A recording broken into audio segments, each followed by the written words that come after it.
여러분, 제가 오늘 조금 어려운 부탁을 드려도 될까요? 이 정도로는 제가 부탁을 못 드릴 것 같은데 어려운 부탁을 좀 드려도 될까요? 옆에 앉은 분에게요, 여러분들이 아시는 가장 아름다운 말로 인사해 보시면 좋겠습니다. 한번 인사해 보시겠어요?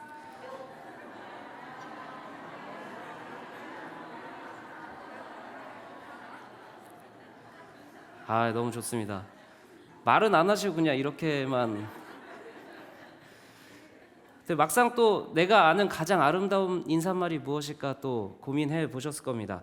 그래도 막상 떠오르지 않아도 분명 여러분의 진심이 서로에게 전해졌으리라 생각을 합니다. 이처럼 진심이 있어도 그 진심을 말로 표현하는 것은 생각보다 쉽지 않죠. 매일 여러분들 말을 하시고 또 말을 듣고 살지만 말은 할 때마다 참 어렵다라는 생각을 합니다. 그래서 어렸을 때부터 어려운 것뿐만 아니라 교회에 있든 학교에 있든 책을 읽든 뭐 교육 프로그램을 보든 항상 말은 참 중요하다라는 이야기를 많이 들어오면서 자란 것 같아요. 그래서 제가 한번 궁금해졌습니다. 도대체 말에 대한 속담이 몇 개나 있을까? 인터넷에 찾아봤더니 어떤 사이트에는요, 말에 대한 속담만 62개를 올려놓은 사이트가 있고요. 그래서 한 번 더 쳐봤습니다. 말에 대한 명언은 몇 개나 있을까 했더니 무려 158개나 모아놓은 사이트도 있었습니다.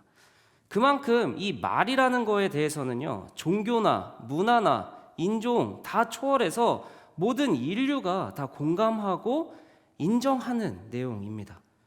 그런데도 여전히 우리는 말 때문에 상처받고 내가 한 말에 대해서 손해를 보기도 하고 후회를 하기도 합니다.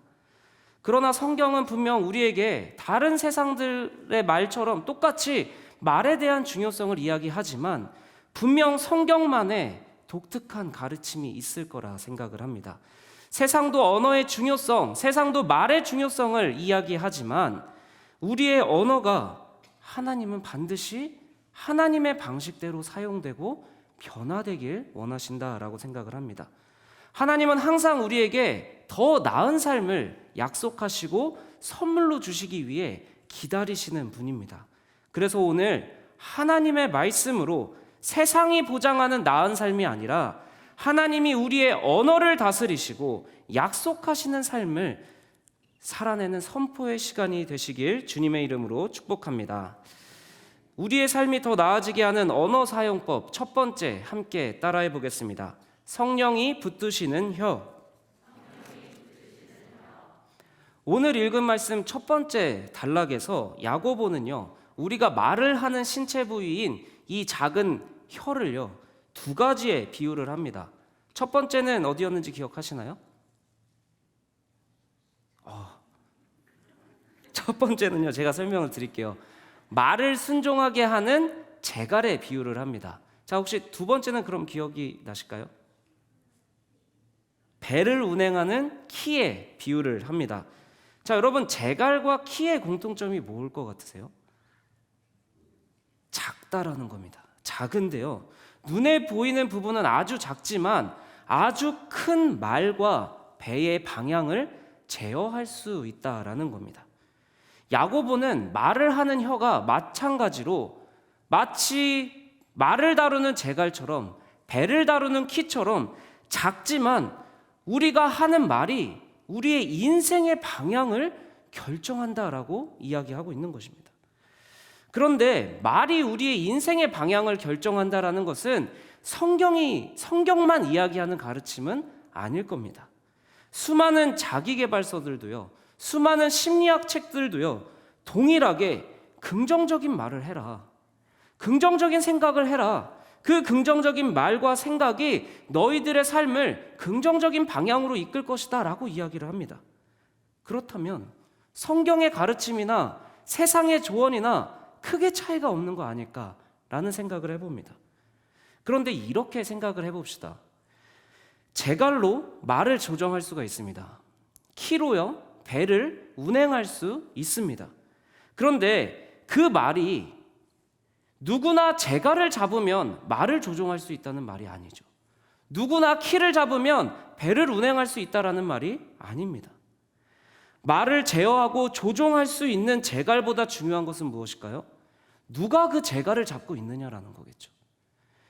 키가 배를 운행하는 것보다 더 중요한 것은 뭐죠? 누가 그 키를 잡고 있느냐라는 겁니다.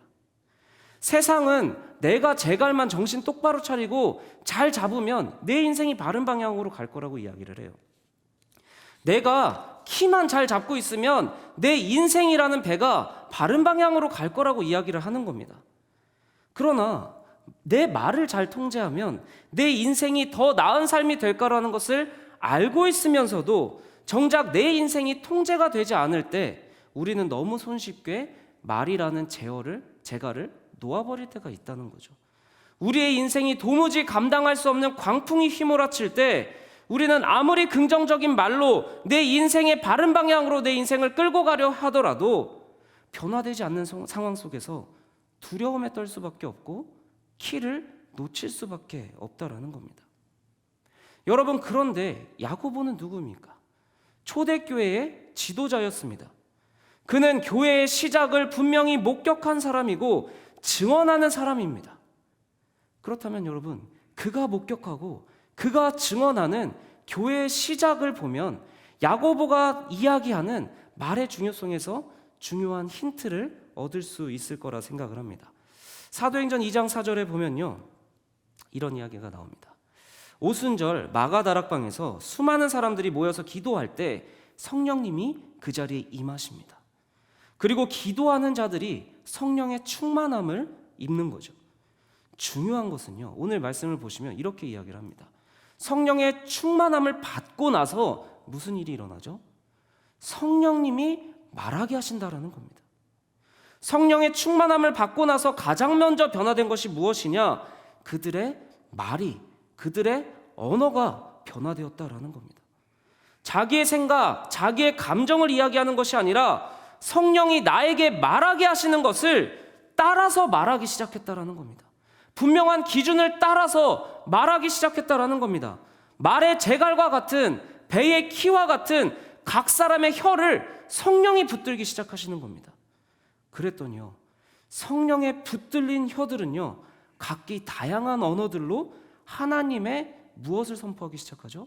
하나님의 큰 일을 말하기 시작하는 겁니다.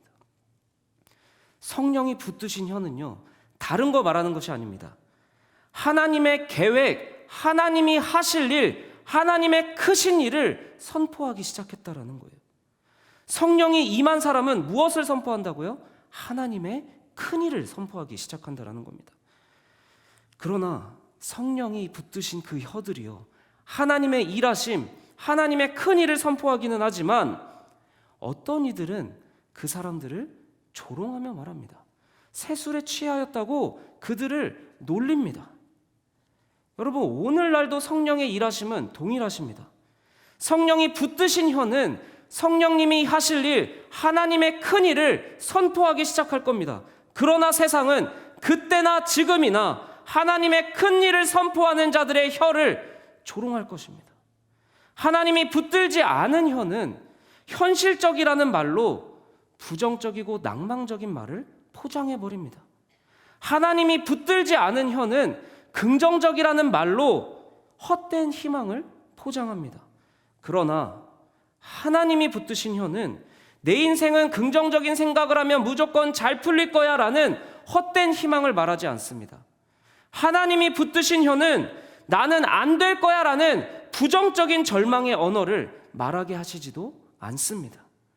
하나님이 붙드신 혀는 내 현실과 내 상황을 초월해서 하나님의 일하심을 선포하게 된다는 것이죠. 여러분의 언어 생활을 한번 돌아보면 좋겠습니다.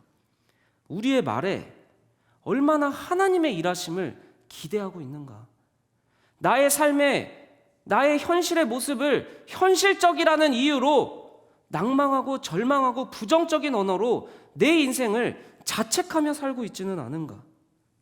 세상적인 방법으로 그래, 나는 열심히 하면 잘 될 거야, 내가 긍정적인 생각을 하면 잘 될 거야 라고 나의 인생을 헛된 희망으로 포장하고 내가 전부 좋은 말을 했다라고 자족하고 있지는 않습니까?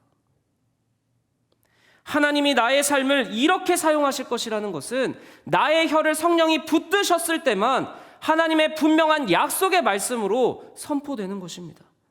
하나님이 여러분의 삶을 이렇게 사용할 것이라는 기대와 소망이 회복되길 주님의 이름으로 축복합니다. 성령 충만은 가장 먼저 여러분의 언어를 변화시키시는 겁니다. 우리의 변화된 언어로 하나님의 일하심을 선포할 때 여러분의 주변이 조롱할 수 있습니다. 야, 네가 뭐라고 그런 일을 해? 야, 하나님이 너 같은 애를 사용하신다고? 이런 조롱 당연히 들릴 수 있습니다. 그러나 너무 쉽게 하나님의 약속을, 여러분의 혀를 붙드신 성령의 약속을 포기하시지 않으시길 축복합니다. 성령이 붙드신 혀는요, 나의 잘됨을 이야기하는 것이 아닙니다. 내가 아무리 부족해도, 내가 어떤 가정에서 태어났다 하더라도, 지금 내가 어떤 실수를 했다 하더라도 하나님은 말씀하십니다. 내가 일할 거야. 너가 부족해도 너의 부족함으로 나의 충만함을 드러낼 거야. 너가 연약하기 때문에 나의 강함을 너를 통해 드러날 거야. 이 시간 여러분의 혀가 성령에게 붙들려 세상의 절망을 이야기하는 인생이 아니라 하나님의 희망을 찬양하는 인생이 되시길 주님의 이름으로 축복합니다. 우리의 삶이 더 나아지게 하는 언어 사용법 두 번째 따라해 봅시다. 성령이 뿌리시는 씨. 오늘 두 번째 단락의 말씀을 보면 이렇게 야고보는 이야기합니다. 샘이 한 구멍으로 어찌 단물과 쓴물을 둘 다 내겠냐라고 이야기를 하는 거죠. 그러면서 뭐라고 이야기를 합니까? 무화과 나무가 어떻게 감람 열매를 맺을 수 있겠냐? 포도나무가 어떻게 무화과를 맺을 수 있겠냐라고 이야기를 하는 거죠. 야고보가 이야기하고 있는 것은 무엇입니까? 분명하게 우리가 하는 말과 우리가 살아나는 삶이 긴밀하게 연결되어 있다라고 이야기하는 것입니다. 그런데 이 말씀을 단적으로 보여주는 흥미로운 실험이 기억났습니다. 제가 이전에 어떤 리더 교육에 대한 세미나를 들었을 때 들었던 실험인데요. 이 심리학에서도 언어에 대해서 다양한 실험을 진행을 합니다. 그 중에 어떤 실험이었냐면요, 언어가 정말 사람의 행동을 규정할 수 있느냐라는 실험이었습니다. 우선 사람들을 두 그룹으로 나누어요. 한쪽 그룹은요, 난폭한 단어만 보여주는 겁니다. 뭐 때리다, 발로 차다, 불평하다, 이런 부정적이고 난폭한 단어들을 쭉 나열하고 그것만 보여주는 거예요. 그리고 나서 한 가지 과제를 냅니다. 이 단어들로 하나의 문장을 완성해 보시오 라는 숙제가 있습니다. 근데 또 B라는 그룹에는 어떤 숙제를 내느냐, 온순하고 유순한 단어들만 보여주는 거예요. 행복한, 사려 깊은, 용서하는, 뭐 이런 단어들로만 이루어진 단어들을 보여주는 겁니다. 그리고 똑같이 숙제를 내는 거예요. 이 단어들로 한 문장을 완성해 보시오. 그렇게 했을 때 5분의 시간을 주는 겁니다. 그러면 A그룹은 폭력적인 단어만 계속해서 바라보며 한 문장을 완성을 하겠죠. B그룹은 부드럽고 유순한 단어만 바라보고 한 문장을 완성을 하겠죠. 그렇게 5분이 지나고 나서요, 이 사람을 다른 옆방으로 보냅니다. 근데 옆방에는 어떤 현상이 벌어지고 있냐면 전혀 다른 두 사람이요, 의도적으로 쓸데없는 대화를 나누고 있는 거예요. 근데 쓸데없는 대화를 나누고 있을 때 이 의도적으로 시간을 지연할 때 A그룹의 사람과 B그룹의 사람이 전혀 다른 행동 양상을 보인다라는 겁니다. 먼저 폭력적인 단어만 묵상했던 A그룹의 사람들은요, 평균 5분을 넘기지 못하고 그 두 사람의 대화에 끼어들어서 지금 뭐 하고 있는 거냐고 빨리 실험을 진행하라고 이야기를 한다고 합니다. 그런데 B그룹의 사람들은요, 무려 82%가 10분 이상을 참고 기다렸다라고 합니다. 평소에 내가 어떤 언어를 묵상하고 있는가? 평소에 내가 어떤 언어를 사용하고 있는가? 단지 5분의 묵상이, 단지 5분의 언어에 대한 노출이 그 사람의 행동을 일관되게 규정하고 있었다라는 거죠. 여러분, 이 심리학의 실험과 오늘 야고보의 말씀이 동일하게 이야기하고 있는 것은 무엇입니까? 말이 사람의 행동과 삶을 규정하고 만들어간다라는 것입니다. 동일하게 심리학의 실험이나 하나님의 말씀이나 이 현상을 보여주고 있는 겁니다. 어떻게 우리의 말이 우리의 행동과 삶을 규정할 수 있는 것인가? 왜 이런 현상이 벌어진다고 여러분 생각하십니까? 성경은 일관되게 하나님을 뭐라고 증언을 하죠? 약속의 하나님이라고 이야기를 합니다. 왜 그럴까요? 하나님은 항상 먼저 말하시거든요. 먼저 약속을 하십니다. 그리고 나서 어떻게 하시죠? 약속을 성취하십니다. 하나님은 먼저 말씀을 하시고 나서 일을 하십니다. 하나님이 세상을 창조하실 때 어떻게 하셨습니까? 먼저 말씀을 하십니다. 빛이 있으라. 그리고 그것이 성취가 되는 겁니다. 하나님이 말씀하신 대로 하나님의 창조가 이루어진 겁니다. 하나님의 말씀은 곧 훗날 이루어질 내일의 모습을 보여주는 겁니다. 하나님의 말씀은 하나님이 일하실 내일을 보여준다라는 겁니다. 그러니까 하나님의 말씀은 공허한 외침이 아닙니다. 헛된 약속도 아니에요. 반드시 성취될 내일을 알려주시는 것이 바로 하나님의 말씀이라는 겁니다. 그렇기 때문에 하나님의 형상으로 창조된 인간 역시 동일한 언어의 힘을 갖게 되는 겁니다. 여러분, 오늘 여러분이 사용하시는 언어는 반드시 우리가 살아갈 내일의 모습을 보여주고 있는 겁니다. 오늘 우리가 어떤 말에 씨앗을 뿌리느냐가 우리의 내일의 열매를 결정한다라는 것이죠. 여러분, 그러기 위해서는 오늘 먼저 하나님의 말씀으로 씨를 뿌려야 되는 겁니다. 여러분의 치열한 삶에서 얼마나 많은 이야기와 얼마나 많은 말들을 들으면서 살고 계십니까? 수많은 말들이 있겠지만 그 중에 여러분을 위로하고 여러분을 격려하고 여러분에게 새롭게 시작할 힘이 나게 하는 언어가 얼마나 있습니까? 여러분이 누군가를 축복하기 위해서, 여러분이 누군가를 위로하고 격려하기 위해서 먼저 여러분 스스로 하나님 앞에서 축복받고 하나님 안에서 위로받고 하나님 안에서 격려받아야 합니다. 그래서 너무 많이 들어서 너무나 익숙해서 그래서 오히려 와닿지 않는 그런 하나님의 사랑의 표현들, 그 표현들을 여러분 스스로에게 계속해서 되뇌어야 하는 것입니다. 여러분, 이 시간 여러분의 손을 가슴 위에 한번 올려놓고 이렇게 고백하면 좋겠습니다. 하나님은 땡땡을 사랑하신다. 성경에 너무나 많이 사용된 문장 아닙니까? 여러분, 여러분의 이름을 넣어서 한번 스스로에게 이야기해 봅시다. 하나님은 땡땡을 사랑하신다. 이 시간은 함께 한번 하나님은 나를 사랑하신다. 하나님은 내 이름을 넣어서 함께 고백하겠습니다. 하나님은 성요한을 사랑하신다. 여러분, 성령님이 여러분들에게 말씀의 씨앗을 뿌리게 하기 전에 성령님은 먼저 여러분의 마음밭에 성령의 축복의 씨앗을 뿌리시는 분입니다. 여러분에게 빈손으로 가라고 하시지 않습니다. 여러분을 먼저 채우시고 여러분에게 위로가 필요하다면 먼저 위로하시고 여러분에게 격려가 필요하다면 먼저 격려하시고 여러분에게 먼저 버려야 할 것이 있다면 버리게 하시고 일하게 하시는 겁니다. 하나님의 말씀은 우리를 축복의 삶으로 인도하시지 저주의 삶으로 절대 인도하시지 않습니다. 그렇기 때문에 하나님의 말씀으로 나를 위로한 사람들, 하나님의 말씀으로 힘을 얻은 사람들, 하나님 안에서 회복된 사람들이, 하나님 안에서 위로를 받고 하나님 안에서 격려를 받은 사람들이 혐오와 분노로 가득한 세상의 언어를 변화시킬 수 있는 겁니다.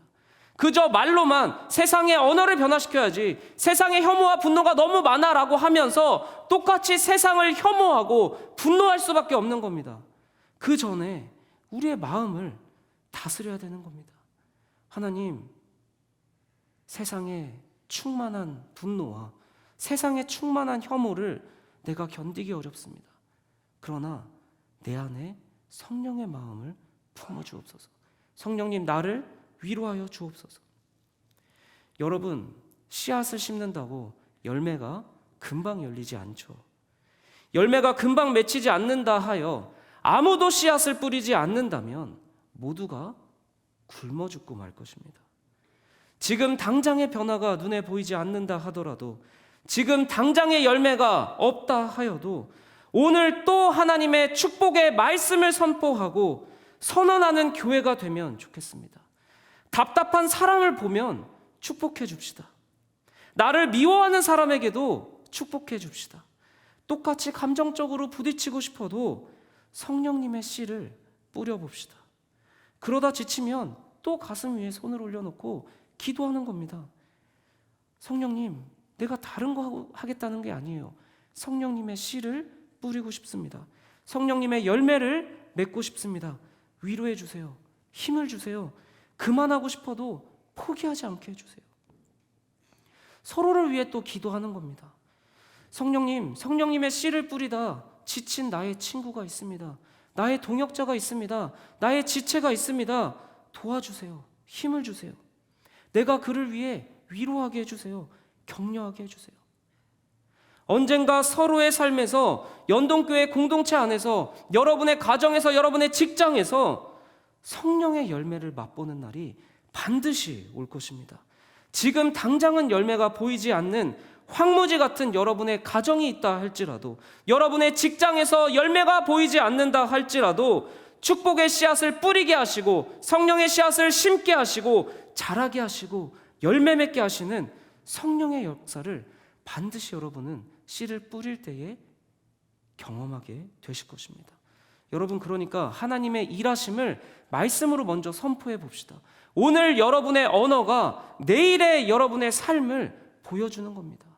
여러분이 하나님의 일하심을, 하나님의 큰 일을, 하나님의 성취하심을 고백할 때 하나님이 성취하시는 여러분의 미래가 약속되고 담보되는 것입니다. 오늘 말씀을 한번 정리해 봅시다. 여러분, 여러분의 삶을, 우리의 삶을 변화시키는 것은 초자연적인 기적뿐만이 아닙니다. 성령님이 우리의 혀를 붙드실 때, 성령님이 우리의 삶에 씨앗을 뿌리시고 자라게 하시고 열매 맺게 하실 때 우리는 이전과 전혀 다른 삶을 살게 될 것입니다. 여러분, 우리는 그래서 더 기도해야 되는 거예요. 성령님께 우리의 혀를 붙들어 달라고 간구해야 되는 겁니다. 길들여지지 않은 야생마처럼 우리의 감정이 뛰놀 때에 우리가 아무리 우리의 언어를 통제하려고 해도 우리의 감정이 우리의 언어를 삼킬 때가 얼마나 많습니까? 우리의 상황이 광풍처럼 휘몰아칠 때 우리의 언어는 얼마나 금방 두려움과 절망의 언어로 바뀝니까? 그때 우리는 간구해야 되는 것입니다. 성령님, 이 시간 나의 혀를 붙들어 주세요. 오늘 성령이 붙드신 혀가 하나님의 크신 일을 선포하게 해주세요. 우리의 혀를 우리가 붙드는 것이 아니라 성령님이 우리의 혀를 붙들어 달라고 먼저 기도해야 하는 겁니다. 오직 그 기도만이 성령님이 우리의 혀를 통제하고 제어하고 우리의 삶을 운행하게 하실 겁니다. 여러분, 그래서 우리는 훈련해야 돼요. 여러분의 감정이 올라오려고 할 때, 여러분의 분노가 올라오려고 할 때, 여러분의 두려움이 올라오려고 할 때 기도해야 되는 겁니다. 성령님, 나의 혀를 붙들어 주세요. 이 혀가 세상의 분노와 세상의 절망을 이야기하는 혀가 아니라 성령의 사랑을, 성령의 능력을, 하나님의 큰일 행하심을 선포하는 혀가 되게 해달라고, 성령님 나의 혀를 붙들어 달라고 기도하는 그 훈련이 매일의 삶에서 이루어져야 되는 것입니다. 또 기도해야 되는 겁니다. 내 주변 사람이 어떤 말을 하더라도 난 오늘도 성령의 씨앗을 뿌리게 해달라고 기도해야 하는 것입니다. 지금 내 주변을, 내가 살고 있는 세상을 채우고 있는 언어가 혐오의 언어일지라도, 분노의 언어일지라도 우리의 마음밭에는 성령의 씨앗이 심어지게 해달라고 기도해야 되는 겁니다. 힘이 들어서 똑같이 감정적으로 분노의 언어로, 혐오의 언어로 대응하고 싶어도 성령님 통제하여 주옵소서. 그 성령님이 통제하시는 마음 아래서 성령의 씨를 뿌리는 겁니다. 시간이 걸릴지라도 성령의 열매를 사모하는 마음이 우리에게 더욱 필요한 것입니다. 인내하는 시간이 필요하기에 성령의 씨앗을 뿌리는 것을 포기하거나 멈추지 말고 더 뿌려야 되는 겁니다. 지옥 같은 세상이라 할지라도 그 지옥 같은 세상을 천국으로 바꾸는 것은 성령님의 인도를 받는 교회만이 할 수 있는 일입니다. 여러분, 기억합시다. 우리의 혀를 성령이 붙드실 때만 우리의 감정이 다스려질 것입니다. 우리의 삶이 광풍에도 안전하게 운행될 것입니다. 훈련해야 됩니다. 나의 재갈을 내어드리는 훈련, 나의 키를 내어드리는 훈련을 끊임없이 반복해야 하는 겁니다. 하루를 시작할 때 이렇게 기도하면서 시작하면 좋겠습니다. 성령님, 오늘도 나의 혀를 붙들어 주세요. 감정의 기복이 있을 때, 절망과 불만의 언어가 나올 때 성령님, 나의 혀를 붙들어 주세요. 오늘 여러분의 언어가 내일 우리의 삶을 결정한다는 것을 잊지 않고 그 성령이 나의 혀를 붙드시길 간구해야 하는 것입니다. 매일의 삶에 하나님의 일하심을 선포할 수 있는 그 성령이 붙드시는 혀로 성령의 씨앗을 끊임없이 뿌리는 주님의 자녀들이 되시길 축복합니다. 이 시간 함께 찬양하면 좋겠습니다. 이 시간 거룩하신 성령님을 구합시다. 성령님, 이 시간 나의 마음에 찾아오셔서 내 마음에 있는 분노, 혐오, 미운 마음, 억울한 마음, 불평, 불만, 헛된 희망 다 태워주옵소서. 이 시간 내가 구할 것은 성령님 뿐입니다. 간절한 마음으로 함께 찬양하며 나아가겠습니다.